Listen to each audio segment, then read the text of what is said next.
بھی یاد کرتے ہوئے اور جتنے بھی شہداء ملت سب کو یاد کرتے ہوئے مومنین و مومنات جو آج ہمارے درمیان نہیں ہیں سب کو یاد کرتے ہوئے ایک مرتبہ سورۃ الفاتحہ بسم اللہ الرحمن الرحیم الحمد للہ رب العالمین الرحمن الرحیم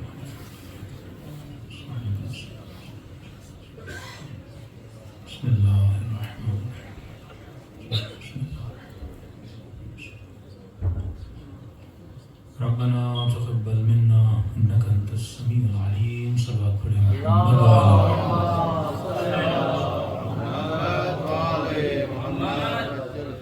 بسم اللہ الرحمن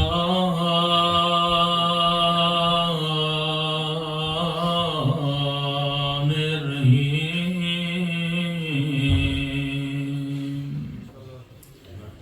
الحمد للہ رب العالمین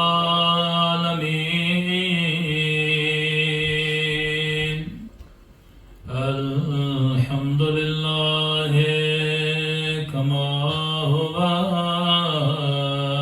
أهله الصلاة والسلام على سيد المرسلين وخاتم النبيين أبي القاسم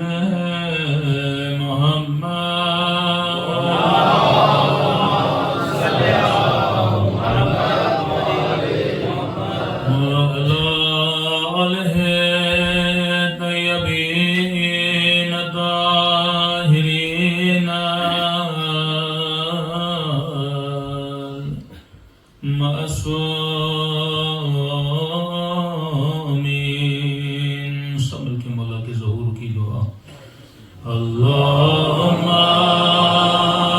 کل ولیک حجت الحسن صلواتک علیہ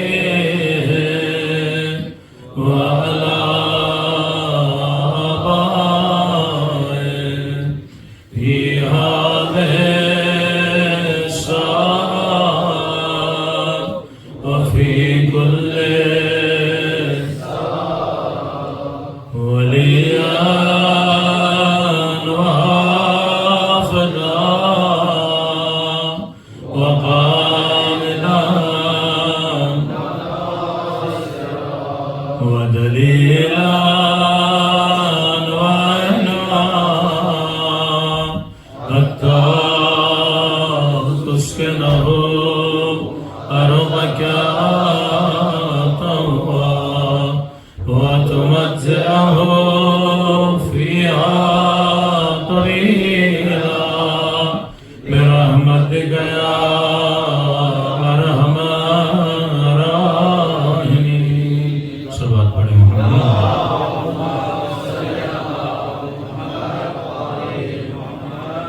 بسم اللہ الرحمن الرحیم رب اشرح لی صدری ویسر لی امری واحلل عقدۃ من لسانی یفقهوا قولی اما بعد فقد قال سبحانه وتعالى في محكم كتابه قل لا اسألكم عليه اجرا الا المودة في القربى صلوات پڑھیں محمد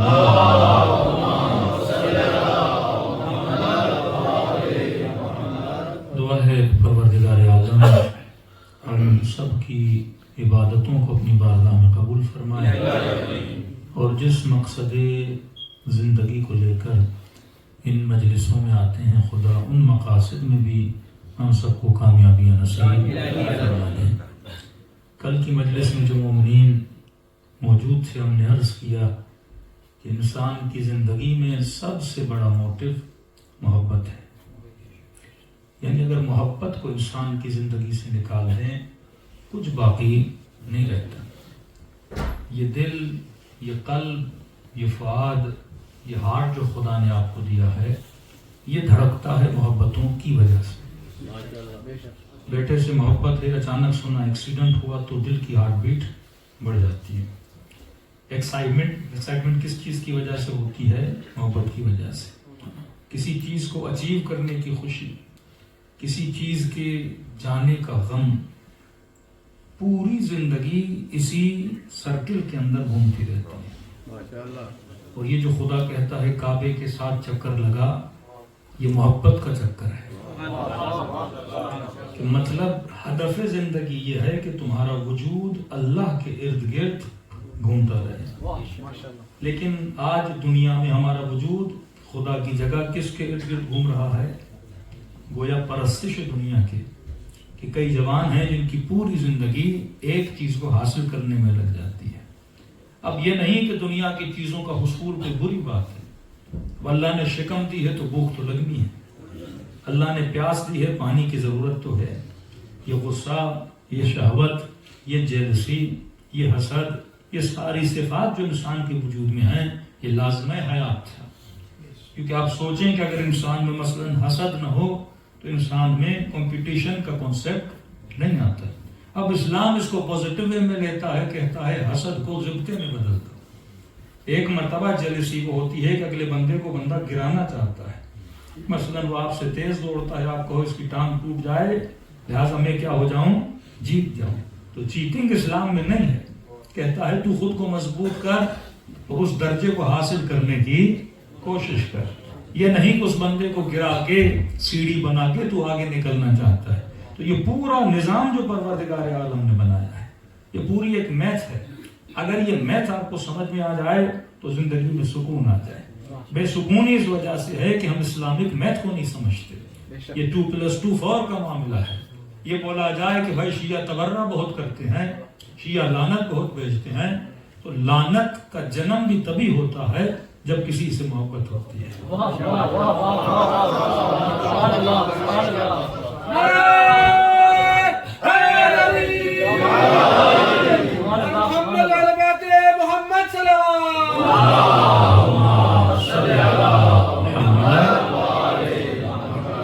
یعنی اگر ولایت نہ ہو، دو چیزیں ہیں نا ہمارے مکتب میں، اگر محبت نہیں تو نفرت نہیں۔ اگر آپ بے تحاشا کسی سے محبت کرو گے، آٹومیٹیکلی اس کے دشمن سے نفرت ہو جائے گی۔ یعنی محبت کو نکال دو تو تبرہ کے بھی کوئی وجود نہیں۔ یہ محبت ہے جو میرے دل میں کسی کی نفرت کو پیدا کرتی ہے۔ آپ بے تحاشا بیٹے سے محبت کرو گے، جو اسے نقصان دے گا اس سے کیا کرو گے؟ نفرت کرو گے۔ آپ بے تحاشا باپ سے محبت کرو، کوئی آپ کے والد کو گالیاں دیں تو آپ کیا کرو گے؟ نفرت کرو گے۔ یعنی یہ محبت ہے جو نفرت کو جنم دیتی ہے، یہ محبت ہے جو تبرہ کو جنم دیتی ہے۔ اگر محبت اہل بیت نہ ہوتی تو ان کے دشمنوں سے نفرت نہ ہوتی۔ محبت اہل بیت ہے تبھی ان دشمنوں سے نفرت ہے۔ تبھی خدا ہر مفتی، ہر مولوی، ہر مسلمان کو کہتا ہے کہ بسم اللہ الرحمن الرحیم پڑھنے سے پہلے اعوذ باللہ الشیطان اللعین الرجیم پڑھو۔ اگر مجھ سے محبت ہے تو میرے دشمن شیطان پہ لعنت کر۔ یہ نہیں ہو سکتا کہ تو دشمن سے اظہار محبت کرے اور مجھ سے بھی اظہار محبت کرے۔ شرط ولایت یہ ہے، شرط عشق یہ ہے کہ میرے دشمن سے پہلے اعلان براءت کرو۔ یہ نہیں ہو سکتا کہ مصطفیٰ سے محبت ہو اور ساتھ میں یہ کہے کہ ابو جہل سے بھی بڑا پیار ہے، رسول سے محبت ہو اور ساتھ میں یہ کہے کہ ابو لہب سے بھی بڑا پیار ہے۔ جس طرح تجھے مصطفیٰ سے محبت ہے اور اس کے مقابلے میں ابو جہل سے محبت نہیں ہے، اسی طرح ہمیں سیدہ سے محبت ہے اور اس کے مقابل میں اس کے قاتل سے کبھی محبت نہیں ہے۔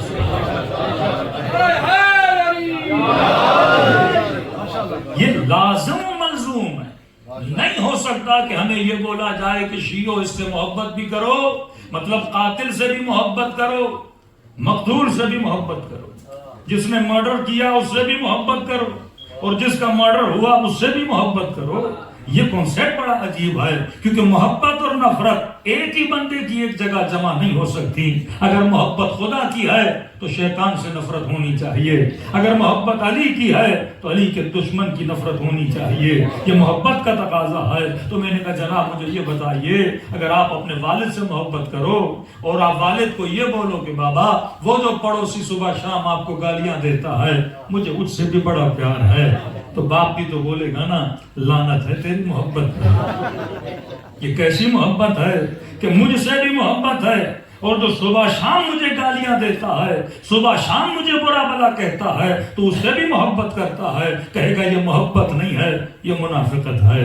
تو کیسے ممکن ہے کہ ہم علی سے بھی محبت کریں اور جو 70,000 منبروں سے علی کو برا بھلا کہتا رہا شیعہ اس سے بھی محبت کرے؟ اگر یہ کوئی ان دو چیزوں کو جمع کر رہا ہے یہ محبت نہیں ہے یہ منافقت ہے۔ یہ ایک لاجیکل چیز ہے کہ آپ اگر کسی سے محبت کرتے ہو، اگر کوئی اسے ہرٹ کرتا ہے، اگر کوئی اسے تکلیف دیتا ہے، اس بندے سے کبھی محبت نہیں ہوتی۔ تبھی یہ اصول خدا نے بنائے، یہ قانون خدا نے بنائے اور فرمایا ایک ہی چیز کی محبت کو واجب کیا، وہ محبت محمد اور آل محمد کو واجب کیا۔ جو اجر رسالت میں مانگا جا رہا ہے وہ مودت فی القربہ کو مانگا جا رہا ہے، اور جس کے دل میں یہ مودت گھر کر جائے، جس کے دل میں یہ مودت آ جائے، اب یہ سب سے بڑا موٹیو ہے، اب یہ سب سے بڑی انرجی آپ کے وجود میں پیدا کرے گا۔ جناب اگر مال کی محبت ہے، بندہ صبح سے شام تک محنت کرتا ہے، شب جمعہ کی مجلس بھی ہو تو کہتے ہیں مولانا باپ کی مجلس تو رکھوانی ہے لیکن سیٹرڈے سنڈے رکھوانی ہے، لیکن تھرسڈے کو کام کرنا ہے، یہ مال کی محبت ہے۔ یعنی 1 گھنٹہ چھوڑنے کے لیے تیار نہیں ہے کہ نہیں اس مجلس کو بھی سیٹرڈے سنڈے لانا ہے، اور ہزاروں روایتیں اور حدیث ہے شب جمعہ کی فضیلت میں۔ اب بھائی تمہارا سسٹم بدلا ہے، اللہ کا سسٹم تو نہیں بدلا ہے، وہ سسٹم اسی حساب سے چلتا رہتا ہے، لہٰذا تو نے اللہ کے سسٹم پہ چلنا ہے، اللہ کو اپنے سسٹم پہ نہیں چلانا ہے۔ اللہ کا سسٹم ہے جو تجھے نعمت دیتا ہے، اللہ کا سسٹم ہے جو تمہاری زندگی میں نعمتوں کو لاتا ہے۔ تو یہ پوری میتھ ہے، اگر یہ میتھ دنیا سمجھ جائے تو زندگی دنیا میں بھی سکون ملے گا، آخرت میں بھی سکون ملے گا۔ اب کیونکہ ہم اللہ کی بتائی ہوئی چیزوں پہ عمل نہیں کرتے، ہم کسی ایسے سے محبت کرتے ہیں جس سے خدا نے منع کیا ہے۔ دیکھو قرآن میں آیت ہے، اللہ کہتا ہے میں نے شادی میں سکون رکھا ہے۔ ہاں؟ اب میں کسی کو بولوں نہیں مال میں سکون نہیں ہے، بولے گا مولانا بڑا سکون ہے۔ آپ کیسے بولتے ہیں مال میں سکون نہیں ہے؟ پیسہ ہوگا تو اچھا گھر لیں گے، گاڑی لیں گے، گرم کپڑے پہنیں گے، بچوں کو پیزا اور برگر جیسے گندے کھانے کھلائیں گے۔ اگر پیسہ نہیں ہوگا تو ہم کیسے یہ چیزیں لے سکتے ہیں؟ تو لہٰذا ان چیزوں میں بھی سکون ہے، اللہ نے ہی رکھا ہے۔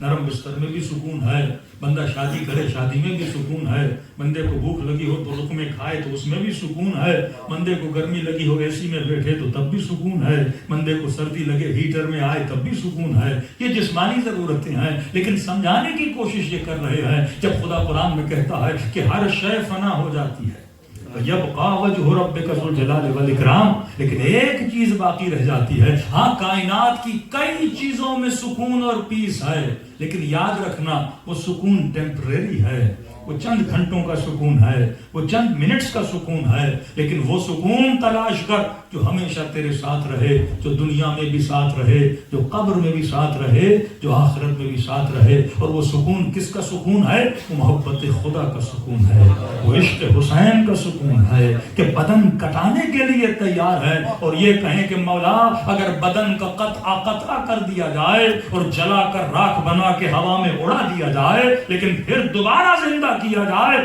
پھر بھی اپنی جانوں کو حسین پہ قربان کرے۔ بندہ کب قربانی دیتا ہے؟ جب عشق انتہا پہ پہنچتا ہے۔